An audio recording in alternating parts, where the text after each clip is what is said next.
প্রিয় হোসেনপুরবাসী, আসসালামু আলাইকুম। আমি ব্যারিস্টার আতিকুর রহমান, সুপ্রিম কোর্টের আপিল বিভাগের একজন আইনজীবী। বিগত 17 বছর যাবৎ আমি এই আইন পেশায় জড়িত। এই ফ্যাসিস্ট সরকারের যে সময়টা, সেই শুরু থেকেই আমি বাংলাদেশে এসে লন্ডন থেকে লেখাপড়া শেষ করে এই মাটি ও মানুষের টানে আমি বাংলাদেশে ফিরে আসি। আমার ভাগ্যের কি নির্মম পরিহাস যে রাজনীতি করব বলে আমি বাংলাদেশে ফেরত এসেছিলাম। এসে দেখলাম এই বাংলার রাজনীতি আস্তে আস্তে আস্তে আস্তে ধ্বংসের দিকে চলে যাচ্ছে। একটা সময় শুধু রাজনীতি ধ্বংস হয় নাই, এই দেশের মানুষ গুম হয়েছে, খুন হয়েছে, নিঃস্ব হয়েছে। আমাদের যে সাংবিধানিক প্রতিষ্ঠানগুলো ছিল, যেখানে আমরা প্র্যাকটিস করি, মহামান্য সুপ্রিম কোর্ট, হাইকোর্ট, নির্বাচন কমিশন, সচিবালয়, নির্বাচন ব্যবস্থা সহ সব ভেঙে চুরে তছনছ করে দেয়। আমাদের শিক্ষা ব্যবস্থাকে, যে শিক্ষা আমার ব্যক্তিগত জীবন নয়, শুধু আমাদের যে এই জাতির মেরুদণ্ড, সেই শিক্ষা ব্যবস্থাকে এই সরকার কিন্তু ভেঙে চুরমার করে দিয়েছে। এই 17 বছর সময়কাল আমি হোসেনপুর সহ কিশোরগঞ্জ সহ 13 থানার মানুষের যারা এই আন্দোলন সংগ্রামের পরে যারা জেল জুলুমের শিকার হয়েছে, আমি সকলকেই বিনা পয়সায় আমার নিজ খরচে সকলকে আমি জামিন করিয়েছি। আমি আমার জেলা সভাপতি, সেক্রেটারি, সাংগঠনিক সম্পাদক, সিনিয়র জয়েন্ট সেক্রেটারি সহ ছাত্রদল, যুবদল, স্বেচ্ছাসেবক দল, শত শত নেতা কর্মীকে আমি চিনি না, জীবনে দেখেও নি, তাদেরকেও আমি জামিন করিয়েছি। আমি খুঁজি না এই ছেলেটা কার কি লাগে, আমি স্বার্থের দিকে তাকাইনি, আমি মানুষের পাশে দাঁড়িয়েছিলাম। আল্লাহর অশেষ রহমত, 17 বছর পরে হলেও এই ফ্যাসিস্ট সরকার এই ছাত্র আন্দোলনের মুখে বাংলাদেশ থেকে বিতাড়িত হয়েছে, পালিয়ে যেতে বাধ্য হয়েছে। কি কষ্টের কথা আমার ভাইয়েরা,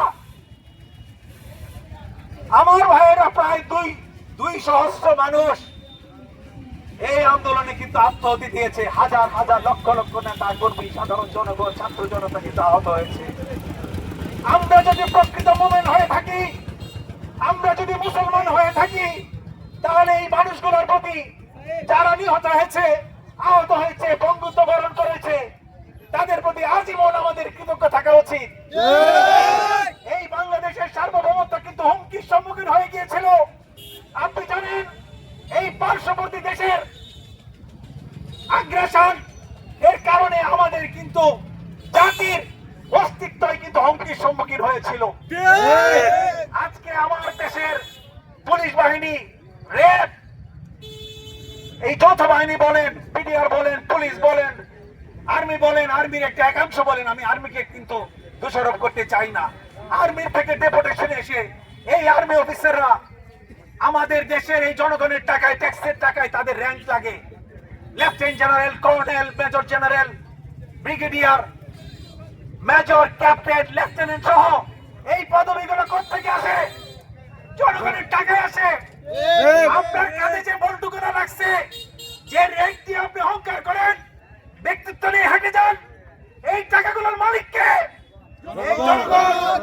আমরা পাই করে প্রতিটা প্রোডাক্টে, একটা কলা কিনলে, একটা বিস্কিট কিনলে, একটা রুটি কিনলে আমরা 10 পাই, 20 পাই, 30 পাই দিয়ে ওদের বেতনে সংস্থান করি।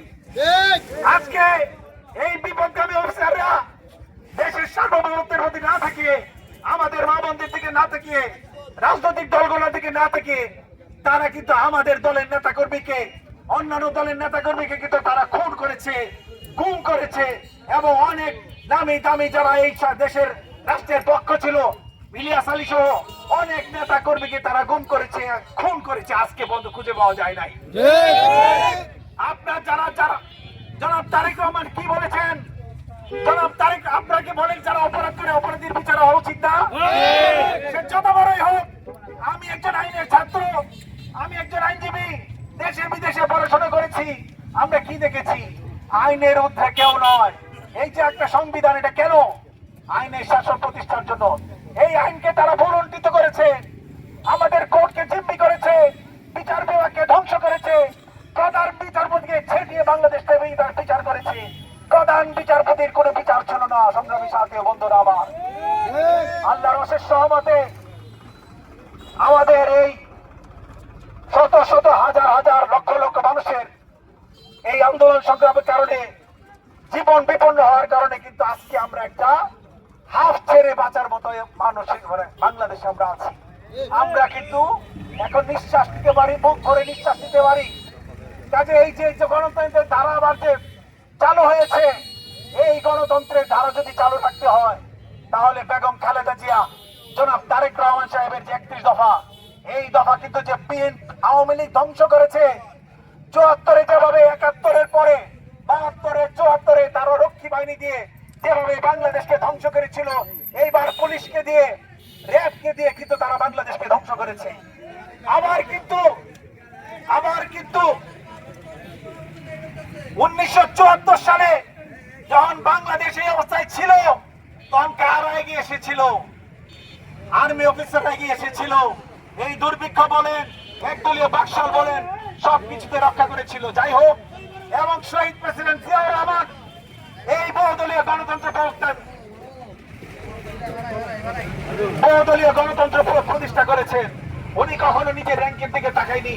উনি জানেন মৃত্যুর সময় তার কিন্তু কোনো সম্পদ ছিল না। যাই হোক, তবে সম্পদ হিসেবে আমরা বেগম খালেদা জিয়া পেয়েছি, আমরা জনাব তারেক রহমান সাহেবকে পেয়েছি, যারা এই 17 বছর এই আন্দোলন সংগ্রামকে বেগবান করেছে। এবং একটা সময় যে কিন্তু এই এটা আগ্নেয়গিরির মতো অগ্নুৎপাত হয়েছিল, যার কারণে কিন্তু এই সরকার পালিয়ে যেতে বাধ্য হয়েছে।